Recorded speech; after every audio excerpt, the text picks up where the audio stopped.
Assalamualaikum warahmatullahi wabarakatuh. Selamat siang kepada Ibu Widya Ningrum, selaku dosen pengampu mata kuliah perencanaan dan desain kegiatan. Perkenalkan, nama saya Naila Ramadhani dengan NIM 13066222062 yang ingin presentasikan eh, laporan akhir saya, laporan laporan praktik magang praktik kerja saya yang berjudul Analisis Proses Kalibrasi Barometer berdasarkan metode standar JIS B7512 2016. Selanjutnya, ada outline. Yang pertama, pendahuluan yang berisikan latar belakang, rumusan masalah, tujuan magang, manfaat magang. Selanjutnya ada profil instansi, yaitu berisikan sejarah instansi, visi dan misi, struktur organisasi, dan lokasi fasilitas.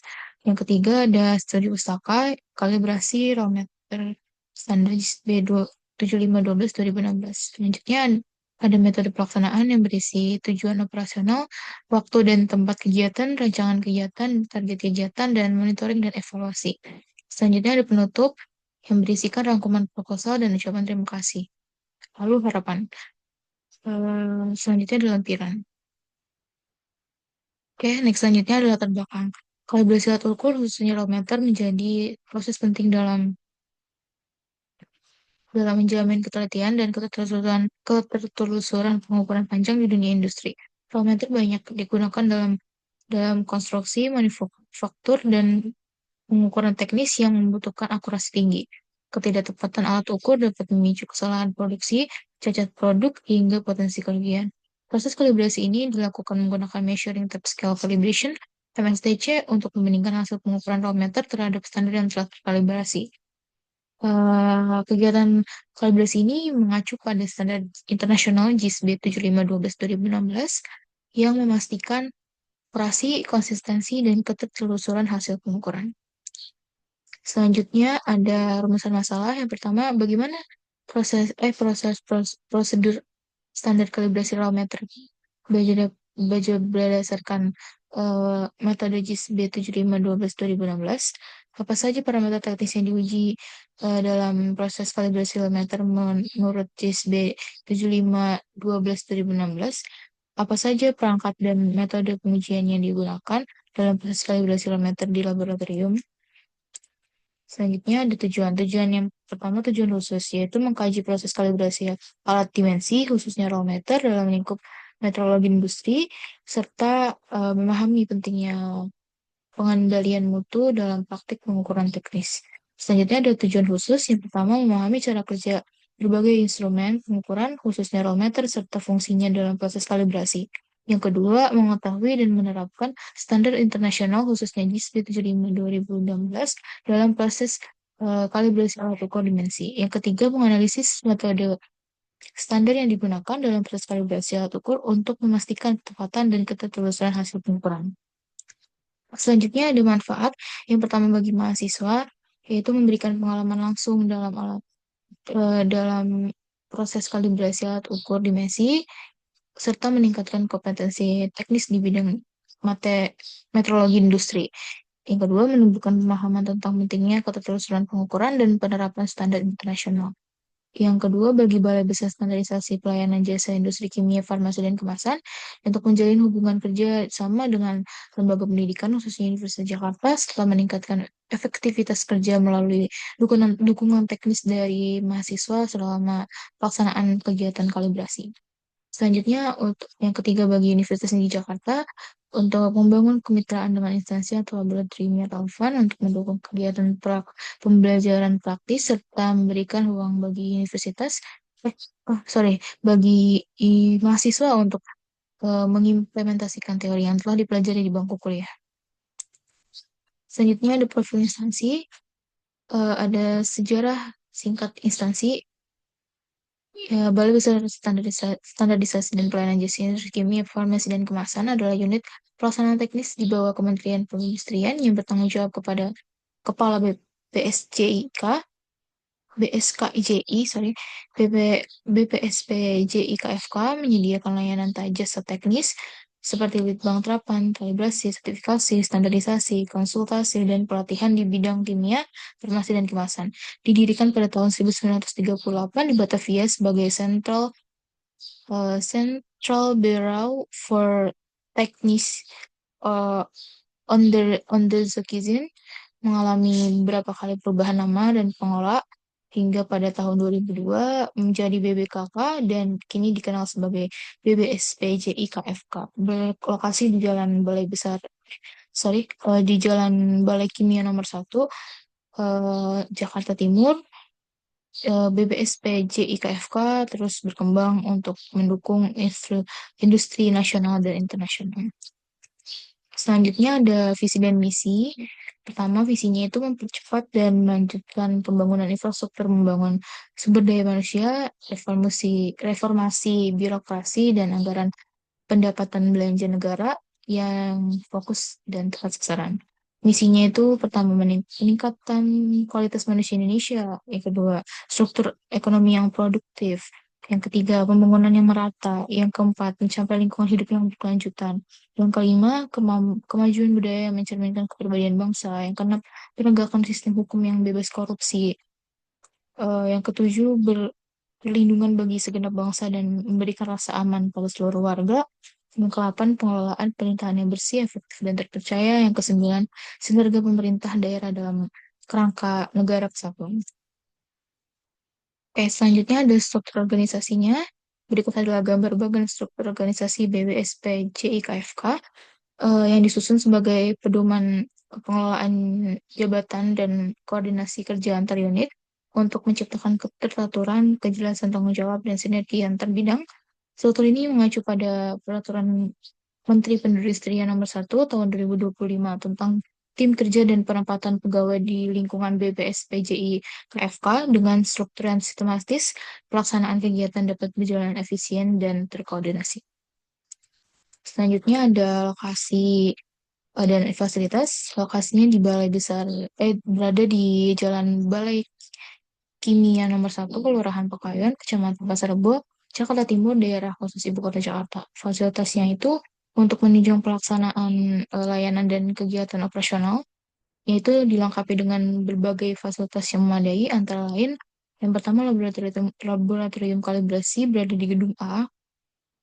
Selanjutnya ada laboratorium kimia organik berada di gedung B, laboratorium kimia anorganik dan laboratorium mikrobiologi itu berada di gedung C.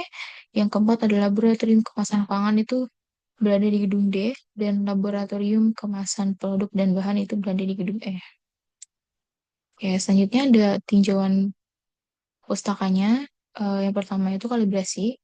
Metodologi adalah ilmu dan kegiatan yang berkaitan dengan pengukuran, termasuk di dalamnya kalibrasi, yaitu proses membandingkan alat ukur atau bahan ukur dengan standar yang tertelusur ke standar nasional atau internasional. Tujuannya itu untuk mengetahui deviasi nilai pertunjukan alat ukur terhadap nilai sebenarnya. Semakin kecil deviasi, semakin baik kualitas alat ukur. eh, Pengukuran selalu mengandung kesalahan error yang dapat disebabkan oleh operator, alat, metode, lingkungan, maupun objek ukur itu sendiri. Selanjutnya ada rollmeter. Rollmeter adalah alat ukur panjang berbentuk pita baja atau fiberglass yang umum digunakan di bidang teknik konstruksi dan industri. Terdiri dari beberapa jenis seperti wide tap, narrow tap, tank tap, dan convex roll. Masing-masing dirancang sesuai kebutuhan pengukuran. Terdampak pada akurasi dimensi, alat ukur wajib dikalibrasi secara berkala.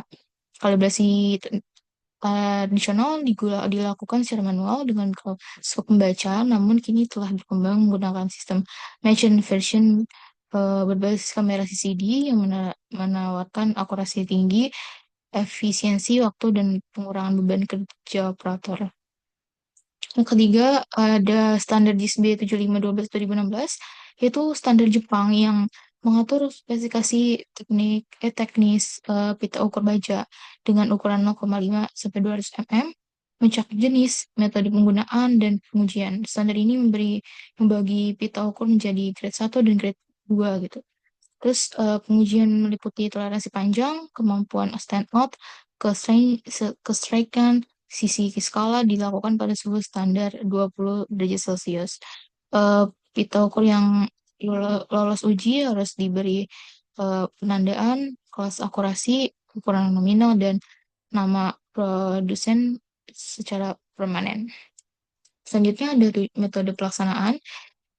Yang pertama ada tujuan operasional. Kegiatan magang ini bertujuan untuk memberikan pengalaman langsung kepada mahasiswa dalam menerapkan prinsip metodologi industri, khususnya kalibrasi alat ukur panjang seperti Lord Meter. Melalui kegiatan ini masuk diharapkan memahami dasar-dasar metrologi dan penggunaan alat ukur. Yang kedua, menerapkan standar standar internasionalnya seperti GIS-B 7512-2016 dalam proses kalibrasi, menganalisis metode kalibrasi standar untuk menjamin ketepatan dan keterulangan hasil, lalu melakukan evaluasi dan perhitungan nilai koreksi dari pengukuran. Selanjutnya untuk waktu dan tempat pelaksanaannya itu berlangsung selama 4 bulan, dimulai pada tanggal 10 Februari 2025 hingga 9 Juni 2025. Selama periode tersebut, kegiatan ditempatkan di laboratorium kalibrasi untuk mempelajari dan serta dalam kegiatan teknis terkait pengujian dan kalibrasi alat ukur. Pelaksanaan kegiatan dilaksanakan di Balai Besar Standarisasi dan Pelayanan Jasa Industri Kimia, Farmasi dan Kemasan yang berlokasi di Jalan Balai Kimia nomor 1, Kelurahan Bakayon, Kecamatan Pasar Rebo, Kota Jakarta, dan daerah ibu kota Jakarta. Berikut adalah jadwal kegiatan. Sebentar. Oke, berikut adalah jadwal kegiatan ditampilkan pada tabel di bawah ini. Dan pada tabel 4.1 yaitu jadwal kegiatan. Oke, selanjutnya ada perencanaan kegiatan. Untuk mencapai tujuan praktik magang di Balai Besar Standarisasi dan Pelayanan Jasa Industri Kimia, Farmasi, dan Kemasan ini disusun secara sistematis berdasarkan tahapan observasi, praktik teknis, pencatatan, dan pelaporan. Rancangan kegiatan ini dirancang agar manusia tidak hanya memahami teori kalibrasi atau koordinasi, tapi juga mampu mengaplikasikan sesuai dengan prosedur kerja industri. Berikut diagramnya untuk menggambarkan alur kegiatan praktik kerja magang yang dilaksanakan. Oke, selanjutnya ada metode pelaksanaan. Target yang itu lanjut itu target kegiatan. Selama praktik magang ini di BBS PJI KFK ini, saya menargetkan untuk memahami secara langsung proses kalibrasi voltmeter sesuai standar JIS B7512-2016, mulai dari prosedur, alat yang digunakan, hingga analisis hasil. Saya juga ingin meningkatkan kemampuan membaca dokumentasi teknis, mengolah data pengukuran, serta menyusun dokumentasi kegiatan secara sistematis. Selain penguasaan teknis, saya menargetkan pengembangan sikap disiplin, tanggap, dan bertanggung jawab, serta mampu menyusun laporan akhir dan mempresentasikannya dengan percaya diri sebagai bentuk tanggung jawaban kegiatan. Selanjutnya ada monitoring dan evaluasi kegiatan. Dilakukan melalui pengisian logbook 2 mingguan yang mencatat aktivitas, perkembangan, dan kendala mahasiswa. Pembimbing lapangan turut memantau secara langsung melalui pengarahan, pengecekan keterlibatan, memberikan umpan balik, evaluasi dilakukan secara lisan dan formal berdasarkan sikap dan kehadiran partisipasi, serta kemampuan teknis. Di akhir kegiatan, mahasiswa menyusun laporan akhir yang dinilai oleh dosen pembimbing untuk mengukur pemahaman dan kemampuan prestasi akademik. Sistem ini bertujuan agar PKL berjalan efektif dan memberi pengalaman bermakna. Selanjutnya, untuk penutup, kegiatan selanjutnya ada penutup. Untuk kegiatan praktik magang ini memberikan pengalaman langsung dalam proses kalibrasi meter sesuai standar JIS B75/2016 yang penting untuk menjamin akurasi dan ketertulusan alat ukur panjang dalam industri. Kalibrasi dilakukan pada setiap titik nominal dalam kondisi terkontrol dan hasilnya berada dalam batas toleransi yang diperbolehkan. Penulis mengucapkan terima kasih kepada Dr. Teguh Budi Prayitno, MSI, selaku koordinator Prodi Fisika UNJ, lalu Prof. Mangasih Alian Marpao MSI selaku dosen pembimbing akademik, Mas Bayu Chandra Hangesti AMDT, eh, pembimbing lapangan di Balai Besar Standarisasi Pelayanan Jasa Industri Kimia, Farmasi, dan Kemasan, serta orang tua, keluarga, dan teman-teman atas dukungan dan motivasinya. Semoga kegiatan ini menjadi bekal berharga dalam pengembangan diri dan karir di masa depan. Ini berikut adalah daftar pustaka yang saya gunakan. Berikut adalah lampirannya yang berisi biodata mahasiswa. Oke, terima kasih.